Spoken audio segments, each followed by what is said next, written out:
This event is organized by the 26,000-member independent Hewlett-Packard Alumni Association, operated by former employees who volunteer their time, not endorsed or supported by HP. We help each other with life after HP. If you know someone who is leaving or has recently left HP, HP Inc., or Hewlett-Packard Enterprise, our website has a checklist developed by HPA members of things they need to do as soon as they know they are leaving and in the following few weeks. We're at hpalumni.com. WebEx facilities today are courtesy of the First Tech Federal Credit Union. On behalf of First Tech Federal Credit Union, I just wanted to say thank you to all of you that have helped us grow to the 7th largest credit union in the country. From our start as the HP Credit Union, we're now lucky enough to work with companies across the technology spectrum, including Cisco, Tektronix, Microsoft, and Intel. If you or a family member work for one of our many partner companies, or if you're a member of the HPAA, you're already eligible for membership with First Tech. Please don't hesitate to reach out to us and let us know how we can serve your financial needs. Thank you, Scott Hamaguchi. Welcome, HP current employees, alumni, and guests to our job search webinar. I'm Barbara Madden, Personal Financial Advisor with Ameriprise, ex-HP, and your moderator. We have a wonderful teacher to get us up to speed with practical, actionable advice for today's job search. Pat Richards is a business liaison with the Nova Job Center in Sunnyvale. She has over 15 years' experience in working with corporate accounts in Silicon Valley. She works with businesses to provide HR solutions for their staffing, training, and layoff needs. Her background includes managing career centers for IBM, Sun Microsystems, and TRW. Welcome, Pat. Thanks, Barbara. The purpose of the talk today, Job Searching for the Mature Worker, it's designed to provide insight and advice for the mature job seekers who may have concerns about their age or about the length of time that they've worked on the job, which could create obstacles as they look for new positions. But let's first define what a mature worker is. A mature worker is defined as anyone over the age of 40 or an individual with over 20 years of work experience. Now, some of you may be surprised, but that is the definition we're going to work with today. Although there are concrete numbers within that definition, being a mature worker, it's more about attitude, about how you are perceived by yourself and others. So the goal of this talk is to acknowledge that age bias does exist, but to provide you with tools and strategies to overcome this throughout all stages of the job search process. So we want to look at the job search process. As Barbara mentioned, I work for the Nova Job Center in Sunnyvale, California. And this is our definition of the job search process. Step one, it's focus. You want to be looking at job titles that interest you, that you would maybe perhaps want to focus on. Also, you want to look, though, at the skills that are required at these job descriptions, because what you're going to need to do is look at your current skill sets, look at what the jobs are requiring to decide, is there a gap between what is currently needed at these particular job descriptions. Also, the salary range. You will want to know what you need to make in order to pay the bills. Labor market demand is going to be the other piece of this focus as well, because you want to be able to work in jobs that are future focused or in companies or industries that are doing well. So the key for this is how marketable are you with your current skill sets and with where you want to go. The second step is the resume and the application. You will need to create a resume. For some of you, you might be long-term working in one company or in one industry. What you are going to need to do is to customize your resume for particular job requirements. So for me personally, for example, is when I'm looking, I create a resume that's focused on marketing, and then I also create a resume that's focused on sales. I can do either one. It just depends on what the job description is to how I'm going to customize it. Also, maybe looking at master job applications. Some companies do require them, again, in order to fill those out, so you do get in and make the cut. And then also reference list. You also want to have at least 3 to 4 good references from at least your last job or as current as possible to have those ready to go. The third step, though, is the job search and the network. You will want to be looking at posting your resumes online, so you're going to have to research different websites that would meet your standards of what you're looking for. Networking is key in this step right here. You may know people, but maybe they're at your last job or your current job, and now that you're ready to make a change, you will need maybe a new set of people to connect with in order to get you to your next company or to look at different industries. Informational interviewing is a very critical piece of this third step. I have actually been laid off twice myself with my time out here in California. And what I want to do is I do the informational interviewing. That is where you're actually talking to people to gather information. It's not for a particular job interview. So in my case, I would be contacting people who would be contacts who might know people or be working in, say, marketing positions at the companies that I'm interested in getting into. So I'm wanting to know what's it like to be in marketing at that company. What are the skill sets that are needed? And then at the end of the informational interview, you always want to ask, and who else can I talk to? I do find, I think most people know people who perhaps are looking for work or have been laid off, and people generally do want to help others that are wanting to look for a change. Targeting companies is also a very good strategy in this third step.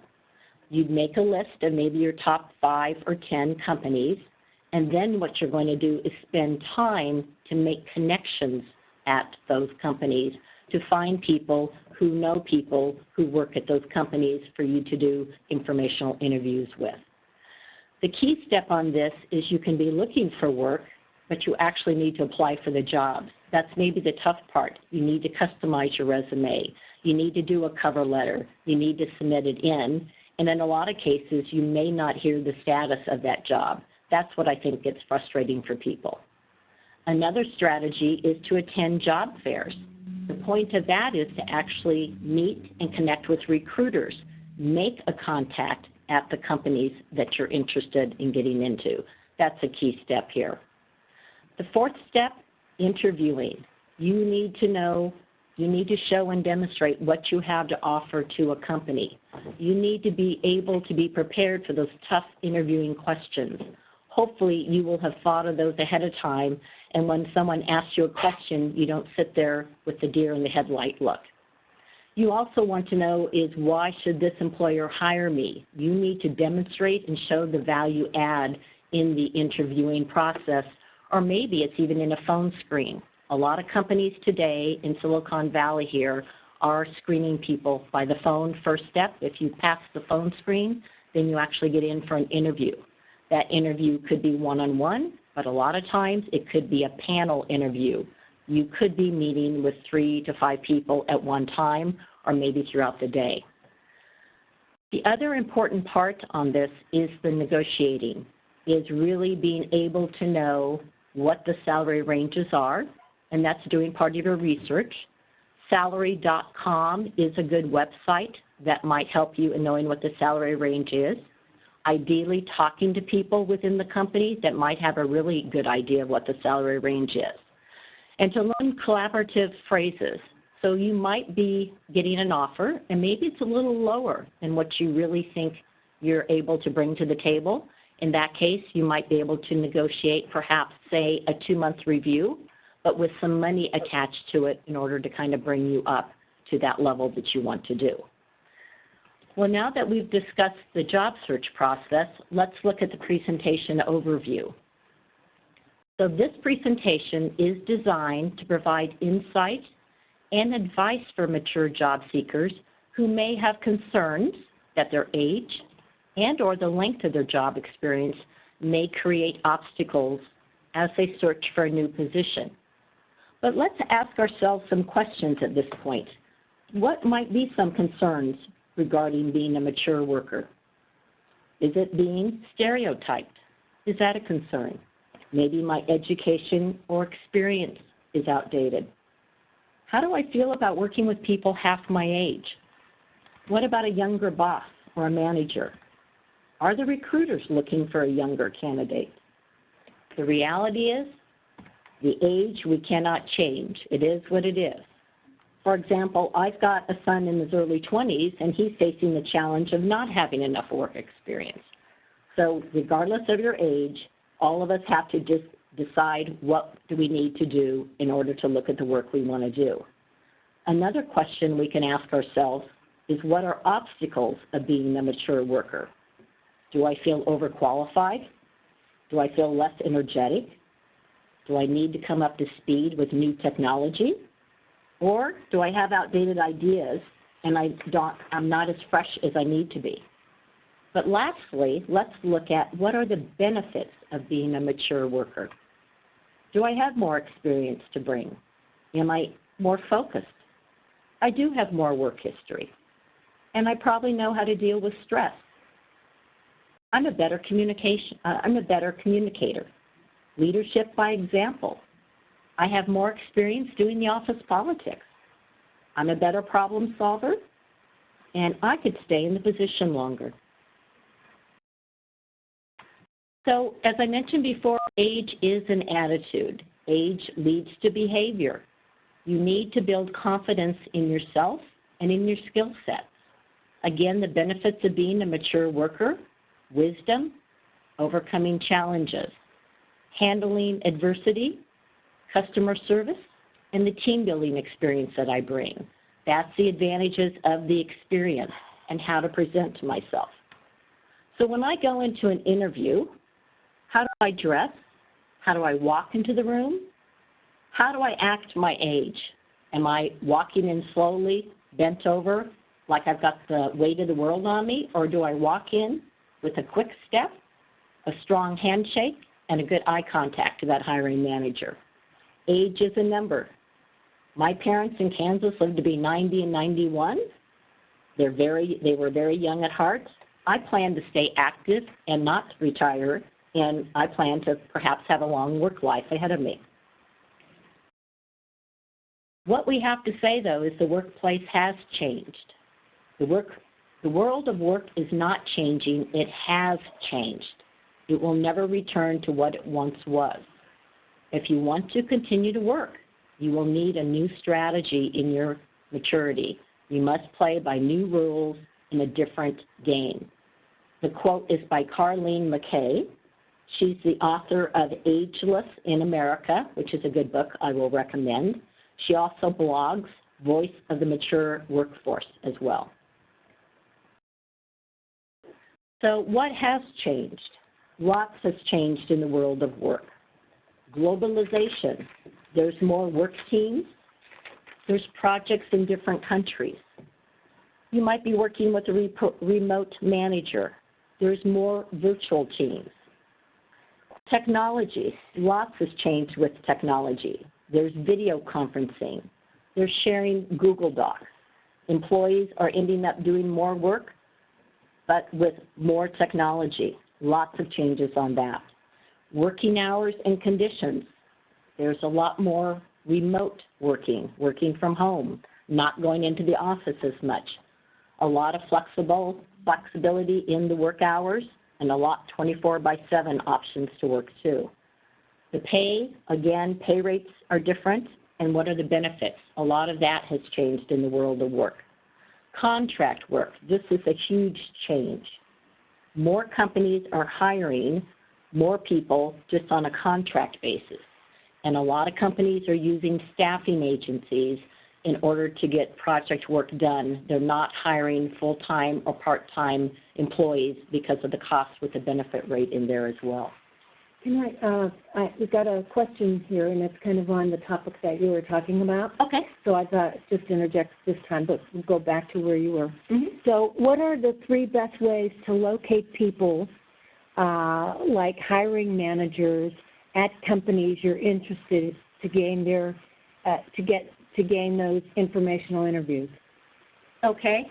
I would definitely say LinkedIn is a great tool to be using. Again, you would go in and target by people and put in the name of the company and see who knows somebody at that company. Again, if you're on LinkedIn, you've got your level 1, you've got your level 2 connections. What you can do is ideally you want to find somebody that's a mutual connection who could possibly introduce you to that contact. I would highly recommend. Some people are okay sending an email directly to them, but I think probably a personal connection is the best way to do that. Again, professional associations are great ways to make connections, to get in to make that connection. Okay, that's good. Use the advanced people search on LinkedIn. It isn't that visible. You don't have to have a paid membership. Works remarkably well to find people at a target company. Yes, I agree. And maybe at the end you'll refer people to the LinkedIn webinar we just did in the last couple of months. So it's nice to dovetail that in. Okay, go ahead. Okay, great. Well, we have challenges and benefits for being a mature worker, so let's look at some tips and strategies to move you forward. Tip 1, defining your job search is very important. You need to look at your interest. You need to look at what you would like to do. But there's a lot of questions on this one. You want to decide, are you looking for full-time work? Is it part-time work? Is it contract? Do you want to start your own business? Do you want to buy a franchise? There's lots of options within this. You also want to look at your financial needs. Again, what is your criteria? What's maybe some ranges that you need in order to pay the bills? That's going to be an important part of this. Evaluating your skill sets. This is crucial as you're looking at the job descriptions, and if you find there are some gaps, options for you with this, you can do perhaps some free online training. You could look at low-cost adult ed programs, community colleges, but then there's also more resources for you. As we mentioned at the beginning, I'm with the Nova Job Center in Sunnyvale, California. We're federally funded, and we have programs that can assist you, particularly if you've been laid off. You can come in and see if you qualify for federal funds that can get you a certificate training. And an example of this, for example, could be, say, project management. Say I've done project management on the job, but I'm looking at job descriptions that state project management certificates required, desired, or preferred. That would be an indication that perhaps a project management certificate might be beneficial for me. And again, they would be on our approved training list. And at the end, I will share with you a link that regardless of where you are in the United States, that you can find these federally funded career centers as well. You will also want to evaluate your ability to do what you've been doing physically, sitting down, working at computers a long time, standing or lifting heavy objects, lots of bending or squatting. Again, maybe that's something you've done in the past, but is that how you want to spend your work life in the next 2 to 5 years out from here? And again, the path to employment, that could be looking at, say, the same job and staying in the same industry. It could be the same job, similar job in a different industry, or it could be doing just something totally different. So this is your opportunity to look at your interest and your passion and what really would be your ideal job, what makes your socks roll up and down. Tip 2 is industries where age matters less. Healthcare is a good example of this. In healthcare, you might have coder positions, patient records going to the insurance billing. You could be a transcriber. You could be in billing. You could look at customer service. There's admissions. There's patient services beyond the more medical, such as the RN positions. Insurance, again, being a sales rep, working on commission. A lot of health insurance covered California with the changes in that has created different opportunities for people. Selling life insurance, home, automobile, that's a lot of insurance options for you. The financial, again, is banking, mortgages, Personal banking are examples of that. Education is fairly straightforward. Government, again, could be city. It can be county-type positions. Those are interesting ones because the process for that can be a little bit complex. If they list a job opening, say with the city or the county, there's a deadline which you have to apply. Generally, that might involve perhaps doing a special application form. It might involve answering 1, 2, or 3 supplemental questions that need to be answered. And on some of these, you do need to provide at least 3 references just to apply to get in. And then even once you get in, you would be screened for your skill fits. You would make 1 cut, and the next stage would be coming in for an actual interview, normally a panel interview. And then if you make that, then you would graduate to be on the top 5, the top 10, the top 15 list that the hiring manager can then bring in individuals with which to hire. So that's kind of a longer process.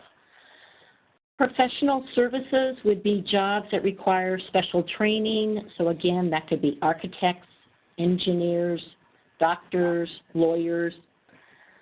But the other piece of this is how do you fit in with the employer is the other questions you would probably want to ask yourself. You want to look at the culture. And by doing that, you also want to do those informational interviews as well. Talk to people that are in the company, that are in the industry that you want to go into. Definitely, I would recommend look at companies' websites. That gets you a lot of information. Also, Glassdoor.com is a really good website. It's where people who are currently working at a company or have worked at a company post comments. They talk about the pros of that company and they talk about the cons. It's a great way to kind of get inside information if you don't have a direct contact through that company you want to go to. Facebook pages. Companies do have Facebook pages you can look at. It's great if you even look at YouTube and can look at videos of that company. That's going to tell you the culture. That might give you a feeling for the pace of that company. You'll be able to get a feeling of the employees as well as maybe the management at that company as well. And again, LinkedIn groups, we just mentioned that a little bit, but LinkedIn groups are great for networking purposes. They also post jobs in these LinkedIn groups. That's another great way to really see and get information about where you want to go. Tip 3, age-neutral resumes and applications. Very important here. You want to cover up the last 15 years with an emphasis on the last 5 years, if at all possible. You want to remove dates of education and certificates, because that does give away your age on these resumes. Remove outdated technology and business practices. Focus on your skills. This is what you want to do. When you look at the job descriptions, you want to have that resume list your accomplishments. And when we say that, we call them at NOVA the PSRs. It's problems, solutions, and results. Again, problems, solutions, and results. That's what you need to put on your resume, and that's also going to be necessary in your interview to have those examples ready to go. If you have gaps, that's what the reality is, but you will need to explain them, perhaps maybe in a cover letter or in the interview process, and again, you're going to have your story ready to go. Managers do want to know why there are gaps. Cover letters are good, and they're sometimes required. So again, they're looking at your writing skills is what they're looking at in these situations. If they have send in a cover letter with your resume, you have to send in the cover letter. That may cut you out if you don't send in the cover letter because they're not following directions, and maybe it's an attention to detail. So again, that's very important to do it. Keep in mind the purpose of a resume is what? To get you the phone screen or to get you that interview. Tip 4, if you've got a network, use it. So how many of you know 3 people? Hopefully everybody knows 3 people, and those people know people. That's what's important.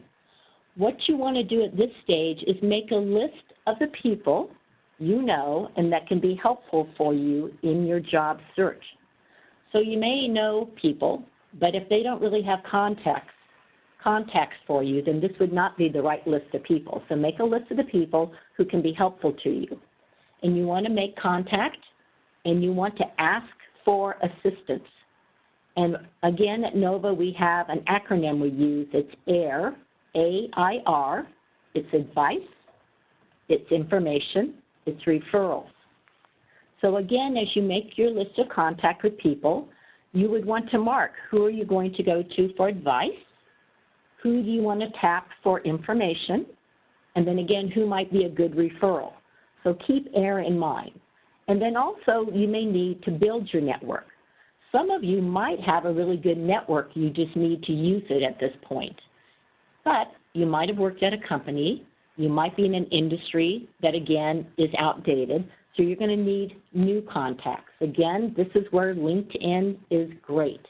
It's really easy to create a LinkedIn profile. It's really easy to get started on networking with people on LinkedIn.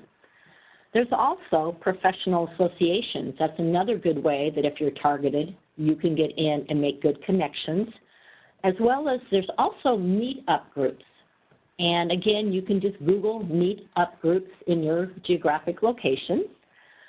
You can do it by professional meetup groups, or you can also do it by your interest. There's hiking groups, there's dancing groups, there's book club groups, it's whatever. Each of those groups is made up of people. That again is where you want to talk to people and find out who they are, what they're interested in, and how they can help you. And that's you being upfront with what you're looking for to be more specific. You don't want to just say, oh, I'm in a job search mode right now. You'd like to say, I'm in a job search for a marketing position at a pharmaceutical company. The more specific you are, the better the information is, the better that they know how to help you. Now, I'm going to share with you a true story. A couple of years ago, a good friend of mine who's in human resources had been laid off, was looking for a new position. She targeted Aruba Network in Sunnyvale as one of the places she'd like to work, and they had an opening, she said. So Donna started talking to everyone in her network. She talked to the Cub Scout troop leaders, the members. She talked to her bingo group. She talked to the church group. She talked to people in her neighborhood. She talked to her husband's friends.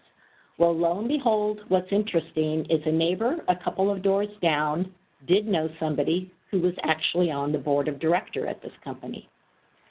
Well, it also happens she's getting her daughter's haircut. She's talking to the hairdresser. Their hairdresser actually cut the hair of the wife of the CEO of this company. Again, you never would have known that. She had to talk to people to find this out. Well, she got her resume to the neighbor down the street who got it to the board of directors. She got the resume to the hairdresser, and a couple of weeks later, she gets called in for an interview, and the connection that got her in was through the hairdresser from the wife of the CEO, who I suspect gave it to her husband, who got it into HR, and I do believe HR thought it was interesting. If a CEO was going to bring in a resume, you might as well talk to this individual. So you never know where that connection may come from. If you've got children and you go to any of their sports activities, you're sitting in the bleachers with a lot of parents who have connections. I say just use your connection for where it works for you. And lastly, we're moving to is tips in interim jobs, the importance of volunteering. One, it increases your confidence. You're utilizing skills, but maybe you're even learning new skills. This is important. It provides content for interviews to keep you current. It builds your resume, which is really important. You can put that down. And again, you're being very clear on the resume. It is volunteer work. It can get your foot in the door, and it builds your network. Again, you are meeting people. I'm a firm believer in the volunteering. In fact, I'm volunteering on the Super Bowl. I'm one of 5,000 people, and I'm working this weekend on the Super Bowl project. But again, Google volunteering in your local geographic area. But again, look for interest. If you're interested in nonprofits, look at nonprofit volunteering. If you Google volunteering, you will come up, I believe, with tons of opportunities, and then you get to pick and choose which of the volunteer opportunities you want to do. And again, just utilize those connections when you're doing it.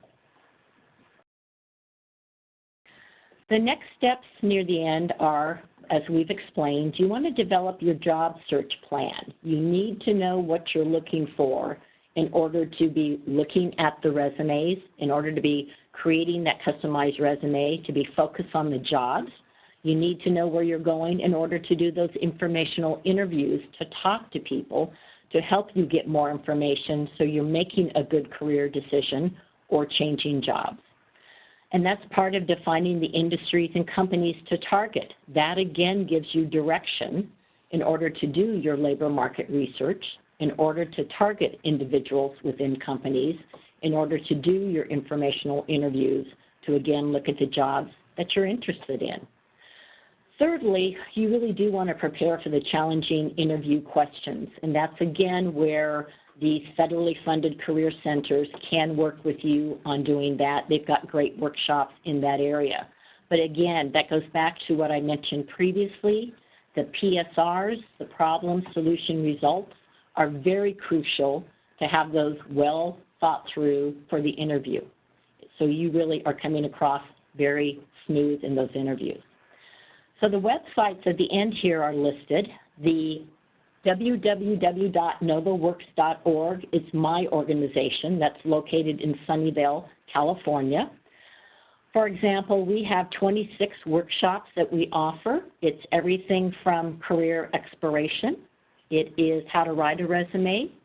It is the basics of interviewing. It's advanced behavioral interviewing, where you would say, tell me about a time you had a problem at work, how did you handle it? We have workshops on those PSRs. We have workshops on informational interviewing. We have LinkedIn workshops. Everyone hopefully is going to have a LinkedIn profile, but if you're not getting much action from a hiring manager or from a recruiter, you may not have a strong LinkedIn profile. You will want to look at that. We have salary negotiation workshops. So that's an example of what we have to offer in Sunnyvale. But the next website, the servicelocator.org, that has the connections to all of the other federally funded career centers throughout the United States. So again, you will go there, plug in a city or a zip code. Up will come the federally funded career center at no cost to you as a job seeker. They're all open to the general public, but they all have that training funds that I talked about for if someone has been laid off and can come in and has a layoff letter, then those people might qualify for that certificate training program that I talked about. But again, they all would have career advisors, again, no cost. You can meet with them one-on-one. You can have very much a personalized job search strategy going. You don't need to stay home and be frustrated. If you're getting stuck, you can just call, make an appointment, talk to a career advisor, and he or she will be there to help you plan your next strategy. It doesn't make sense to keep doing the same thing over and over with no results. So at that point, you do need to do something different. It may be changing your resume. It may be working on your interviewing. It may be going back to the informational interviewing and just deciding where do you get your next connections to talk to. Lastly, we've got the retirementjobs.com. That, again, depending what you're looking for, that might give you some ideas on if you want to work part-time, if you want to do contracting, that type of thing. So, again, it's really just all of these resources to help you decide what you might want to do when you describe what would you like to do next in your work life. A few questions here. Thoughts on how to list a career break on LinkedIn. In my case, the break was to assist a disabled parent. Well, it is what it is. So what you're going to need to do with LinkedIn is focus on your work history When you have a gap like that, you're going to need to be able to explain that in the interview or perhaps in a cover letter where it might be appropriate, but you would not identify the gap and put that down, is what I would recommend. Okay, that sounds good. And then you just were talking about it with this retirementjobs.com. How does one target contract companies for short-term jobs, 1 year or so, who can place you into larger companies? Well, there's maybe, I would say, two different strategies on that one. One is you might approach staffing firms, okay, temporary agencies, because sometimes they have contracts at certain companies, but part of it might be is you might be targeting that company. And by talking to people at that company, you might find out if they are payrolled in by the company and they hire for contract short-term project work, or if they perhaps do a staffing agency. So, for example, Cisco in our area, a large technology company, does use certain staffing firms to come in, and that's very well known in the area. So that's different approaches to perhaps look at what is short-term consulting. Okay. So are Nova workshops available remotely online? No, they are not. What you want to do is go to the second website, the servicelocator.org, and click with your city or zip code, and then up will come the nearest federally funded career center in your area. Okay, that sounds good. And someone had a comment earlier about that they've been looking for work for about 6 months, and almost no local companies, and he mentioned Yahoo, so I assume it's the Bay Area, local companies are allowing work from home for regular full-time employees. It seems, especially following the Yahoo decision to end work from home. Are you seeing that? You know, that varies per company, so that's kind of a general question. Yeah. But I would say if you really want more assistance with that, please do the servicelocator.org and click in and go talk to a career advisor to help you with the strategy. Okay. Yeah, you don't have to do this job search alone and get frustrated. I will just plug the federally funded career center, so great. That sounds great. Good.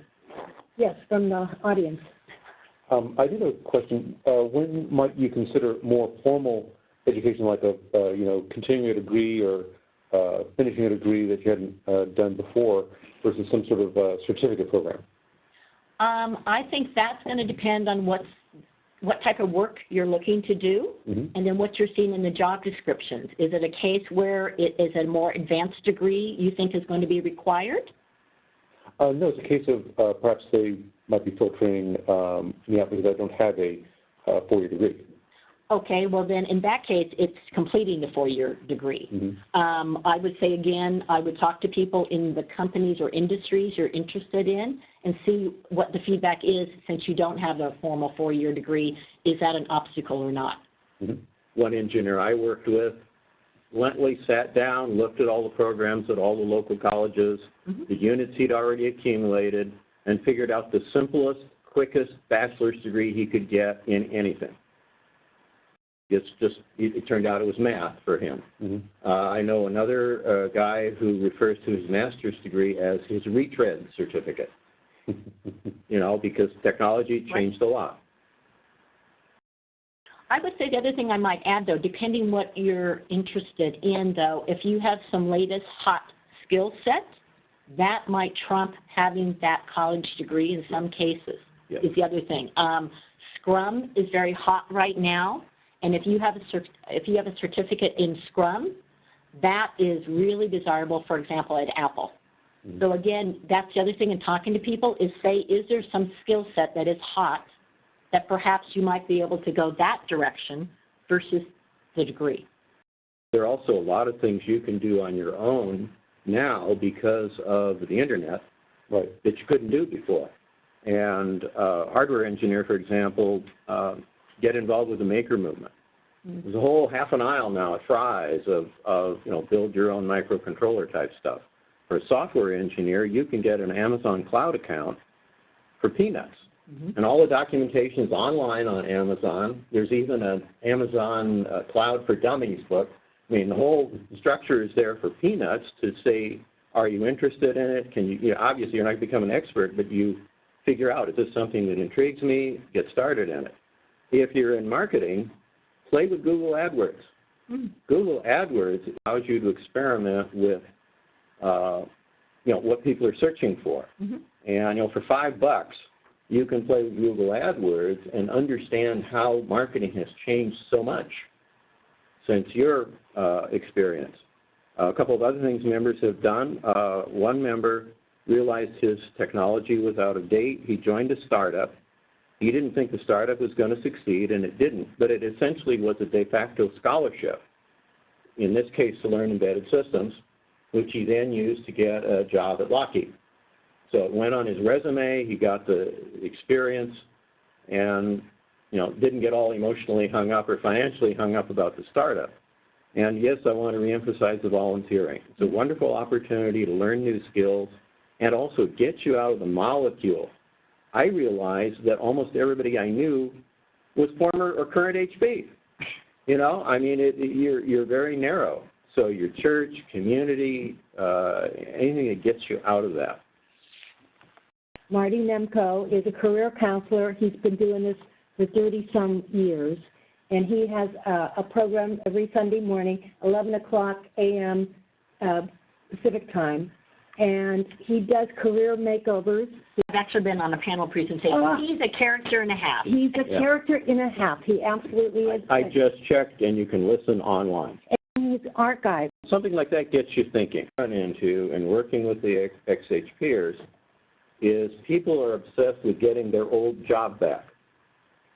And in many cases, their old job didn't go to India, it's gone. The technology changed, the business structure changed. Whitman talks a lot about the new style of IT, which includes cloud and lots of other things. So a lot of things we're talking about here are ways of breaking loose. A website for guidance on resume layout and information. In other words, how have resumes changed, and what can we do to be more up to date? I don't know a website, but I'm plugging the federally funded career centers at no cost to go there, talk to a career advisor, take a workshop, and then sit down and actually have someone critique your current resume. That's going to be your best. And by the way, don't get sucked into one of these career marketing scam outfits. They're very convincing. They stroke people's ego and take them for thousands of dollars. And all they do is have some resume writer, quote unquote, who doesn't know anything about your trade or profession, write a resume that an automaton could write, and then they mail it out. And this is a continuing problem. If you're approached by anybody, Google the name of the company and the word scam. And if there are people store at that company, you'll see it right away. Same with franchise deals. Go to the website of the franchise company. If it's focused on actually selling the merchandise, maybe. But most franchise company websites are strictly focused on gathering more suckers to be franchisees. You can tell right away from their website. Now, you do not have to pay to get your resume updated, believe me. You will come in to the career centers. You'll learn how to do it. You can get it critiqued. They will work with you to customize each one you need. And that's all federally funded, no cost, and it's great service. And the scam phrase to watch for is the hidden job market. What advice do you have for people who aren't sure what they want to do next?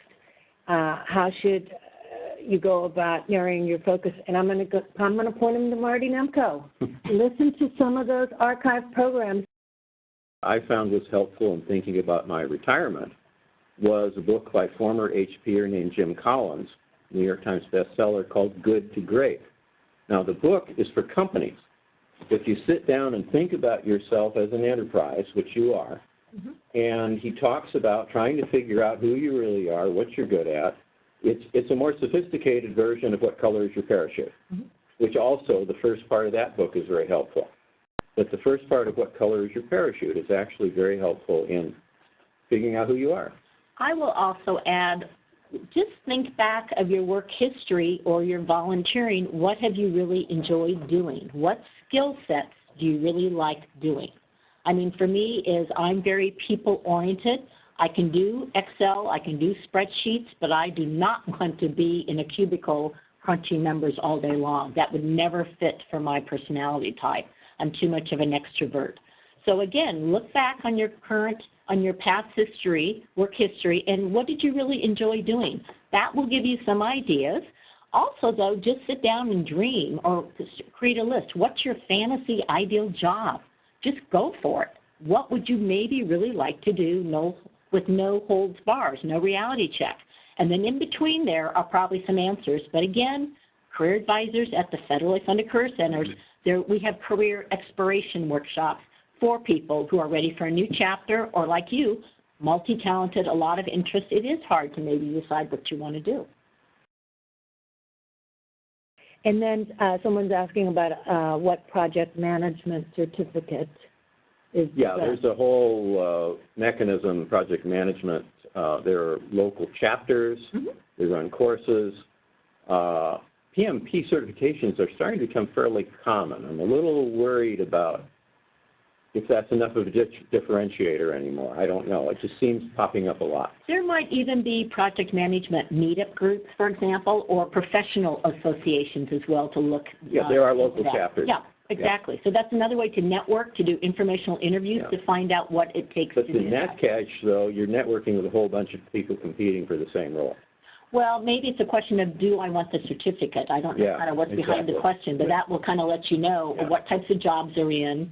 Again, you know, it's important to be focused on what are the skill sets, what are the certificates, what do I really need for that next job or for my advancement. Instead of just taking a lot of certificates that maybe aren't going to pan off, you need to do your research and talk to people. What are they saying in the industry or company? What do you need? What's coming up?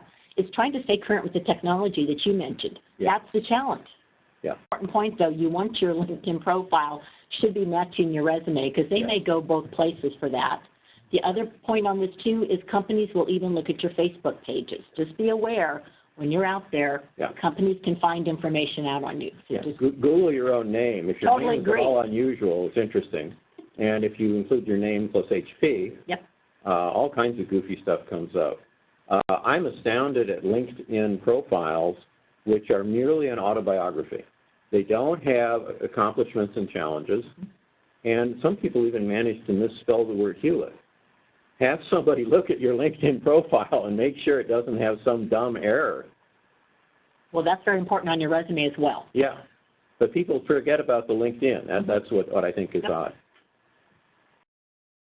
We have members who found great happiness in working in government jobs, where you're doing public service, you're doing something that's very useful, and by the way, you're on track for a decent pension, where age is not, some horrible discrimination. Also, we have members who work in IT-type stuff who found that the finance industry, in other words, working for PayPal or Visa or whatever, again, that industry respects age and experience more than other industries. We have an excellent webinar that we had several months ago. The video is on the HPA website, hpalumni.org, hpalumni.com. Either one will get you there. What's particularly good about this webinar is a lot of the LinkedIn advice is for people who are in sales or marketing or promoting a business, and that's a different kettle of fish. Also, a lot of the LinkedIn advice is out of date, and some of the LinkedIn advice can actually get you in trouble with LinkedIn or certainly tee off all your connections. The version we have is practically oriented for an individual contributor who's looking to grow their career or find a new job, and Sandra has just really excellent practical advice. By the way, if you're in the process of leaving HP or recently left, ASAP checklist, which has been developed, started in the year 2000 by an HPer who made a list of all the little surprises he found as he was leaving HP, and we've been updating it ever since. There's a lot of stuff you have to do, for example, before you lose your internet connection, your account at HP, and there's lots of stuff to do afterwards, but it's very easy to forget. For example, depending on what state you're in, you may lose your accumulated vacation. All kinds of stuff there. It's absolutely vital. It's ASAP checklist. You don't even have to be a member to look at it. Okay, well, I think I'd like to have our thank yous to Addison Avenue, First Tech Federal Credit Union. Thanks to the First Tech IT Group. Special thanks to Pat Richards, and thanks to Kurt Gown for setting up all the advertising and all the IT setup. And lastly, if you go to the hpalumni.com website and under Contact, there's a listing of all the volunteers and the responsibilities that make this HP alumni such a valuable member to your personal network. The event is organized by the 26,000-member independent Hewlett-Packard Alumni Association, operated by former employees who volunteer their time, not endorsed or supported by HP. We help each other with life after HP. We're at hpalumni.com.